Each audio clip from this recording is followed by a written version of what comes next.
Welcome to T21Mom. Friends, welcome back to the T21Mom podcast, and this is episode 147. I'm your host, Mary, and this is a place where we talk about all things Down syndrome. The highs, the lows, the unexpected, the messy, the beautiful, and everything in between, because we know there's a lot in between. So today's episode is going to be a little different, kind of, I think, than the usual. It's not an interview or a resource deep dive, hoping to do some of those later on this season. It's actually something straight from my heart. Because truthfully, as I have mentioned previously, it's been a really hard season. It's been a really challenging time for a lot of reasons. And I need to give a big, teary, heartfelt shout out to my tribe, my people, my soul sisters, the ones who call themselves the Haunted Rocky Mums. Now, if you're new here and you're thinking, wait, Haunted Rocky Mums? What kind of podcast is this? Well, first of all, welcome. And second, yes, I guess you could say we're a little bit spooky and maybe even a little weird, quirky, and a whole lot of wonderful. And we're all moms who all have a child with Down syndrome. And we're all moms who met one magical night in Washington on a haunted pub crawl.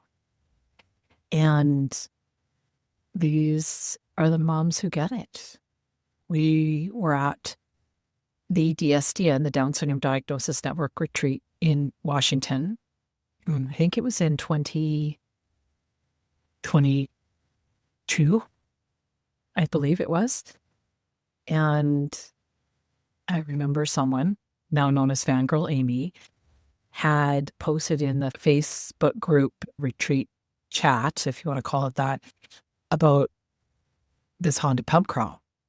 I've never been to Washington, and it sounded kind of cool. And a group of us went, and I didn't really know anyone. I think I recognized one person, but the rest I didn't know. So, I just wanted to go out and meet some other moms, and it just turned into this tour de force, this tribe, and they're all amazing. And you know who you are, and I love you all so much. And lately, life has been a lot. As I've previously mentioned, Ainsley's behaviors have been quite challenging. Some days I feel like I'm just white knuckling it till bedtime, which seems to be my favorite time of the day. I have so many dents in furniture from her banging her iPad or phone or anything hard. She'll bang. And she bangs it with a lot of force. We even have some dents in the walls. It has not been fun. And, and then I feel like I'm doing it just all over again, Groundhog Day. And then doing it again at, 2, 3, or 4 o'clock in the morning. Because, surprise, we're not sleeping night because she gets up. Granted, that has been overall a lot better with the sleeping. Most nights she is sleeping through the night now, but it's still not every night. And she comes into our bed and I just go to her bed immediately. Thankfully, I can fall back asleep relatively quickly, which I never used to be able to do, but thankfully I can now. It's of complete necessity. But it's all made it really, really hard.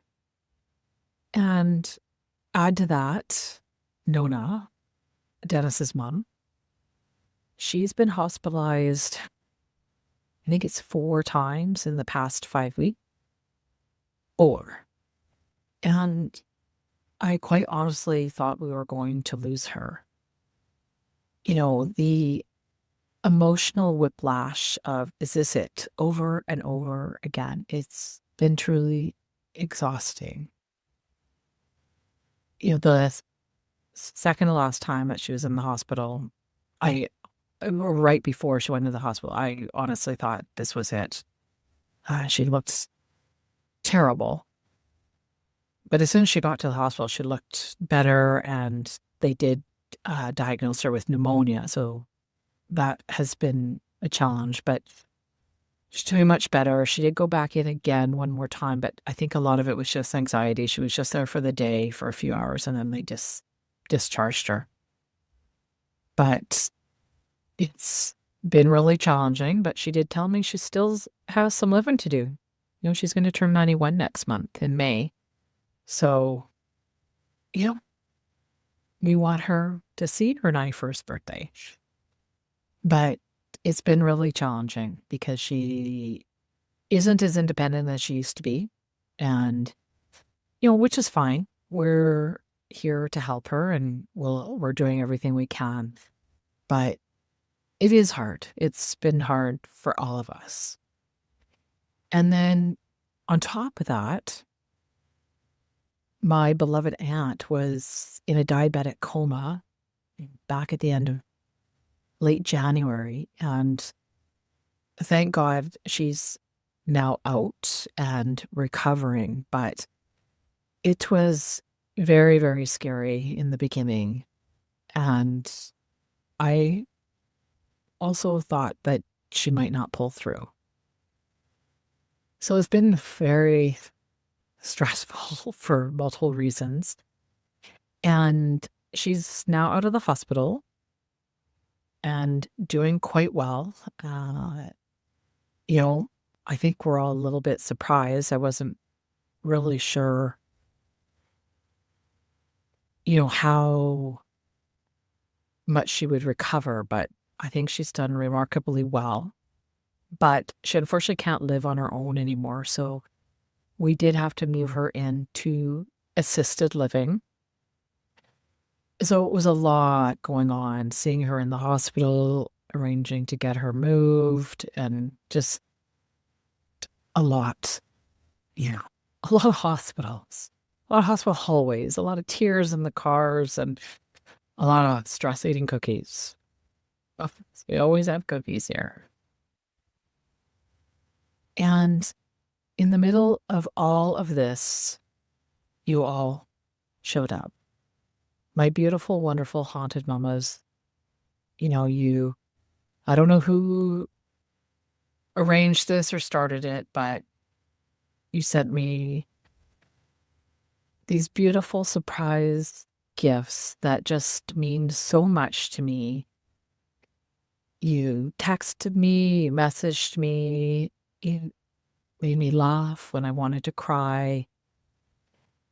And you reminded me that I'm not alone, because there's been a lot of days over the last couple of months that I have felt very alone. It's been just that hard. It really has been. And I was starting to really question my ability to even parent. It was really, really hard. But it's nice to be reminded that I'm not alone, that even when I feel like I'm drowning in, behavioral charts, medications, and the crushing weight of one more thing, you reminded me I'm not doing this alone. You see me, you hear me, and you lift me up. And you know what? That is everything. That means everything to me. And I'm sure, as many of you know, there's something almost sacred about having a tribe just knows. You don't need to explain anything. I don't have to explain what an IEP meeting is or why I cried at the grocery store because someone is looking at my kid funny or staring, or I'm just having a bad day. I don't have to justify why I'm exhausted, even if it looks like not that much happened today. You know, and you love me anyway. So this episode is for you. And a little shout out to my two BFFs, Jill and Marcy, who have also been with me for this ride from literally the very beginning. But for my haunted rockin' mums, you are my lifeline, my laughter in the chaos, and my haunted glitter glue when everything's falling apart. I do like my glitter and all things sparkly. I don't even have the right words to thank you all fully, but I need you to know I love you. I value you, I treasure you, and you make my world brighter. And I hope if you're listening, whether you are in your car, folding laundry, hiding in your bathroom from your kids with a cold coffee, you take this as a reminder that you're not alone either. We're all in this together, and even when life throws a dozen curveballs in a week and we're limping through, we've got each other. And haunted or not, that's pretty powerful. Thanks for being my people. Until next time, friends, I'm Mary, and this is the T21Mom podcast. So keep on loving on you rocking kiddos, and I'll see you next time. And remember, I love you, and I see you. Bye for now.